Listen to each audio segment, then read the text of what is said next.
Related to the Delhi Red Fort blast case. Now, the scrutiny over the Al Falah University continues to increase. And the breaking news we are getting right now is that Al Falah University Chairman Jawad Ahmed Siddiqui has been issued 2 summons by the Delhi Police Crime Branch. Delhi Police had registered 2 FIRs against Al Falah University, and now the chairman of the university has been issued 2 summons by the Delhi Police. So Al Falah chairman has been issued 2 summons by the Delhi Police. Remember, this is the university which is under increased scrutiny after the links have been found from Haryana's Al Falah University to the Red Fort explosion on 10th of November. And this all right, let's get all the updates. Our colleague Jatin is now joining us live from the National Capital for more details. Jatin, if you can give us more details about these fresh summons that have been issued for the Al Falah University chairman.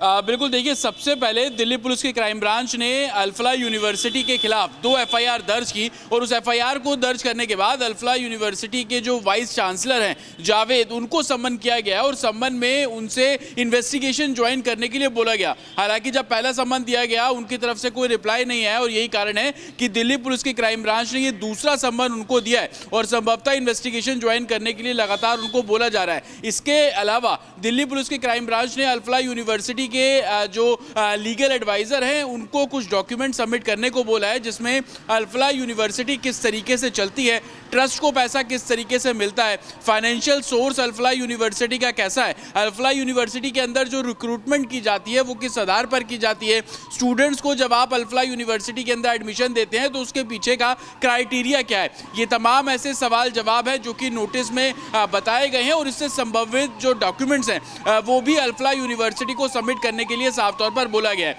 लेकिन सबसे बड़ी बात कि 2 सम्मन अभी तक जावेद अहमद सिद्दीकी जो कि वाइस चांसलर हैं, पूरे ट्रस्ट को इन्हीं की देखरेख में चलाया जाता है। 2014 से ही अल फलाह यूनिवर्सिटी के इस ट्रस्ट के साथ जुड़े हुए हैं। हालांकि जावेद अहमद सिद्दीकी का बैकग्राउंड आपराधिक वाला रहा है। उनके ऊपर कश्मीर में 20 करोड़ की धोखाधड़ी का एक मामला भी दर्ज हुआ। हालांकि इस मामले में जब हमने लीगल एडवाइजर से पूछा तो उनका कहना है कि कोर्ट से उनको क्लीन चिट मिल गई थी। 2003 और 2005 का ये मामला उस समय का बताया जा रहा है। लेकिन सबसे बड़ी बात, जब से लाल किले के बाहर ब्लास्ट हुआ उसके बाद से अल फलाह यूनिवर्सिटी इस पूरे केस का एपिक सेंटर बनी, क्योंकि शाहीन वहां से थी, मुजम्मिल वहां से था, जो उमर है वो भी उसी यूनिवर्सिटी कैंपस से जुड़ा हुआ था। ब्लास्ट की गाड़ी उसी कैंपस से बाहर निकलती हुई नजर आ रही है और खरीदने के बाद I-20 कार को उसी यूनिवर्सिटी कैंपस में पार्क किया गया था। तो जिस तरीके से पूरा घटनाक्रम निकला, इसको लेकर दिल्ली पुलिस की क्राइम ब्रांच ने जावेद अहमद सिद्दीकी को सम्मन जारी किया है और उस सम्मन में उनको इन्वेस्टिगेशन ज्वाइन करने के लिए बोला गया है। लेकिन अभी तक उनकी तरफ से कोई भी reply Delhi police crime branch को नहीं दिया गया है और यही कारण है कि अगर दूसरे सम्मन का भी जवाब नहीं देता है तो जाहिर सी बात है क्राइम ब्रांच इस पूरे मामले में आगे लीगल एक्शन लेती हुई नजर आएगी।